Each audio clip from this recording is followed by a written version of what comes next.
Actually, believe me, I am. It reminds me of a lesson I once did on the civil rights movement. Martin Luther King's famous, iconic "I Have a Dream" speech. He's ripped. He's ready. And halfway through, he's gonna buy Kimball for him and make it a plantation. And he let it go. And the assignment was for kids to just watch the speech, read the text, and decide at what point he gave up on prepared words and just let it go. Took him to church, so to speak. Well, I'm going to try and keep it between the lines because I'm nervous, truth be told. Okay, so words prepared. I want to sincerely thank all of you for inviting me to speak in front of you today. It means more to me than you know to have been asked. It's perhaps fitting that I do this because in a real sense, I'm graduating and moving on to a new chapter in my life, just like all of you. Portugal. You better believe it. However, I've got to be honest. Trying to figure out what I'm going to talk about feels like an awesome responsibility, and I am a bit nervous about it. What to say and what not to say. 101 possibilities, and any one choice will come at the expense of the other 100. Life is kind of like that. One opportunity in life comes at the expense of other opportunities.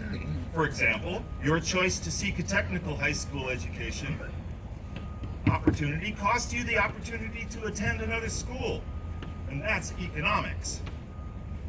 The whole thought of trying to decide which 100 possibilities I was going to ignore and what I would actually talk about was weighing heavily on me. The whole process feels a bit like my very own senior project.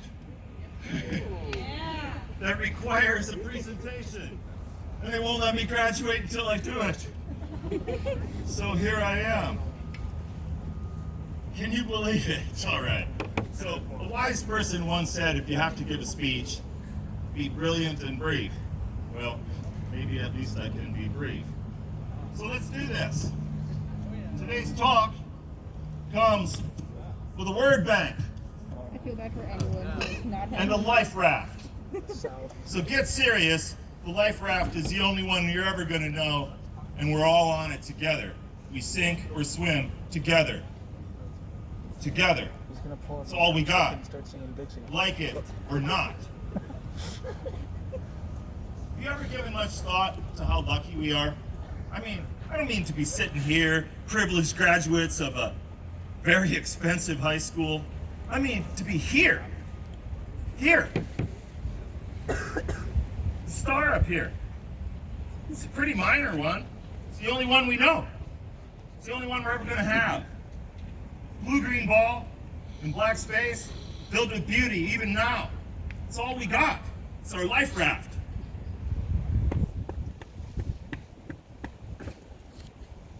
Sun makes our life possible.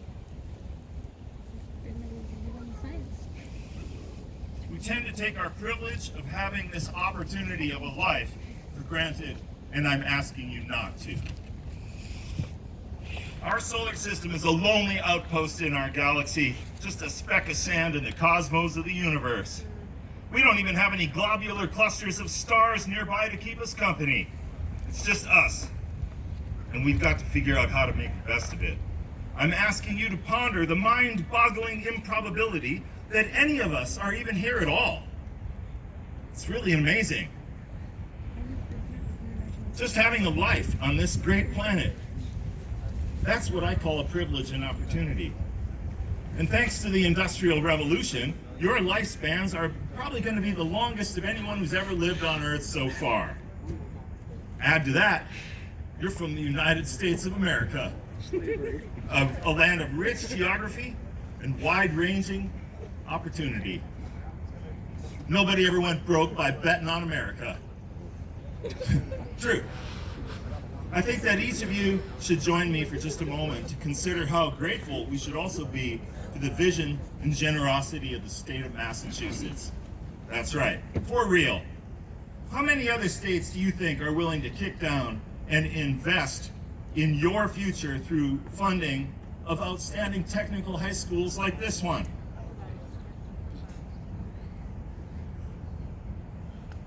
"17 years ago, I migrated from the left-hand coast of the United States to place my bet on Massachusetts as the state I was going to commit to for my teaching career.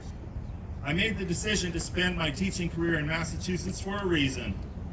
How much do you think the taxpayers of Massachusetts, taxpayers who don't even know you, kick down per year, per kid, for each of you to attend this school for free?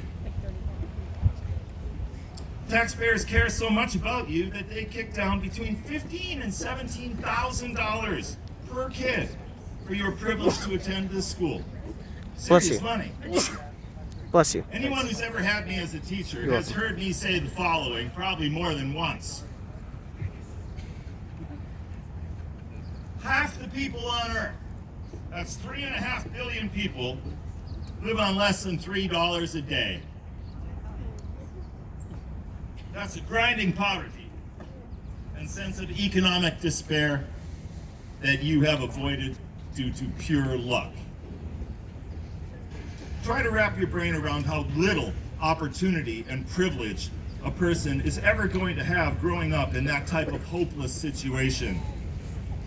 Half the people on Earth would have to work every day of their life for at least a dozen years to earn enough pay just for 1 year of your free Massachusetts public education.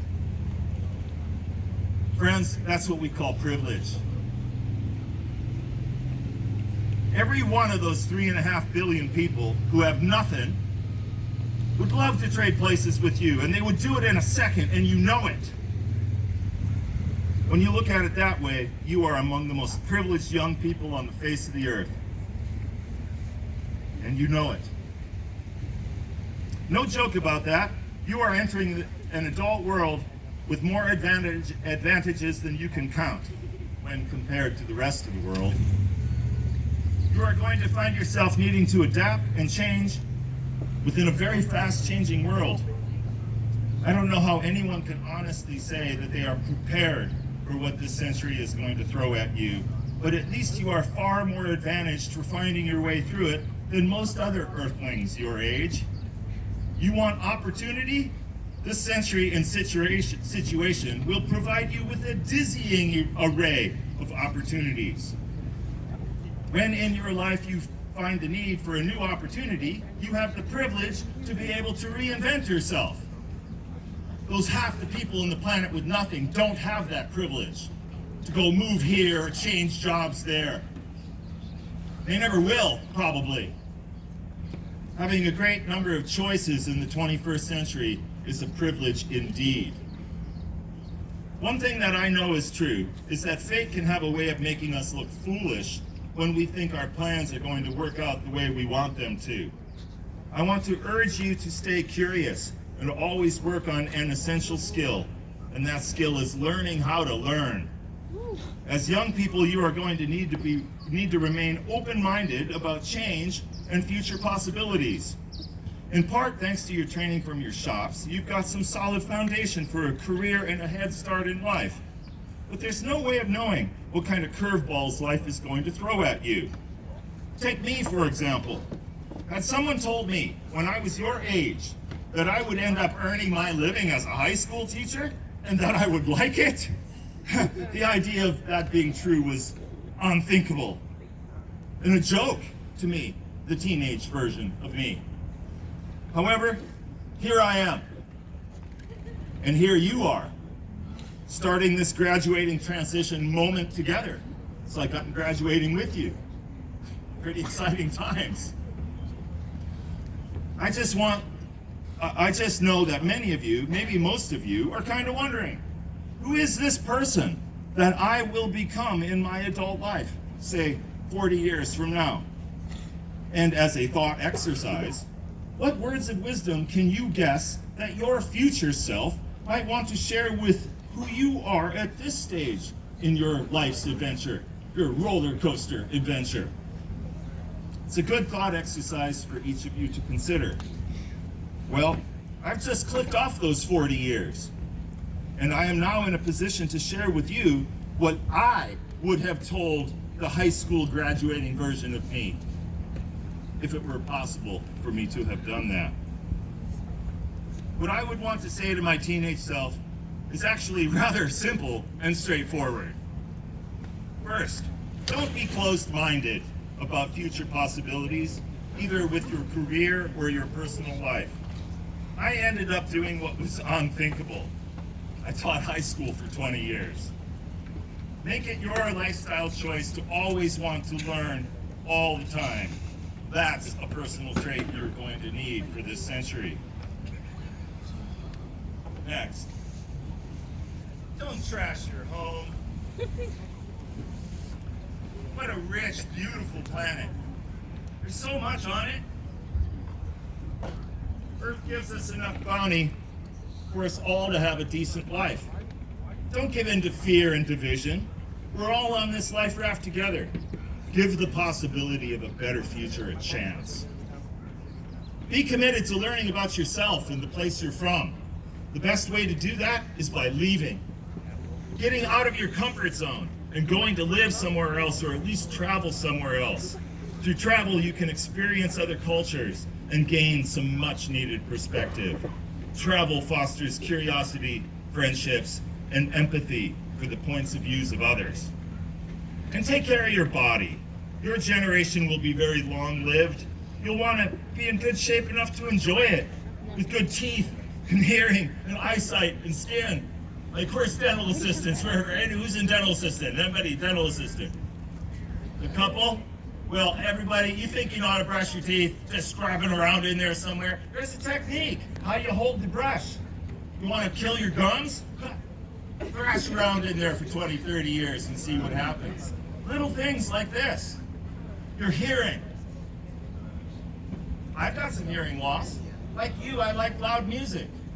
Guys, the really loud spikes and the constant, fairly loud music over time, it'll kill the high notes. By the time you're 40, you won't even be able to hear that anymore. Take care of yourself. Your eyes, too. See? Funny. You know, the hat with a brim protects the eyes, protects the skin. Amazing, you know, your last day here and finally some grown-up tells you to wear a hat, finally. Oh shit, something on my knuckle. Speaking of grown-up, it sounds a bit like Grumps. No, it just surprised me. Grown-up, Grumps. Welcome to the world of Grumps, everybody. Okay, lastly, I would have wanted to school my teenage self about some basics. Single most important, valuable, money-wise lesson you'll ever learn in your life. Financial literacy. When it comes to investing in your future and learning about the most valuable math you could ever possibly comprehend, that is, the magic of compounding return on investment over time. I would want the young version of myself to really get it so well that I would comprehend just how much a few decades of aggressive saving and discipline as a young person can end up rewarding you through compounding math. The real money down the long run is in the magic of compounding numbers over time. Interest on top of interest on top of interest. Over decades, it will add up to lots of opportunity in life. As long as we live in a stable, civilized society, we can have these opportunities, privileges, and responsibilities.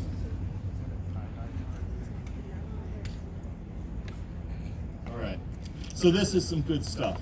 And I think I have just finished my senior project, and maybe they'll let me graduate now and I can leave with you. Thanks, everybody. Woo! Husby!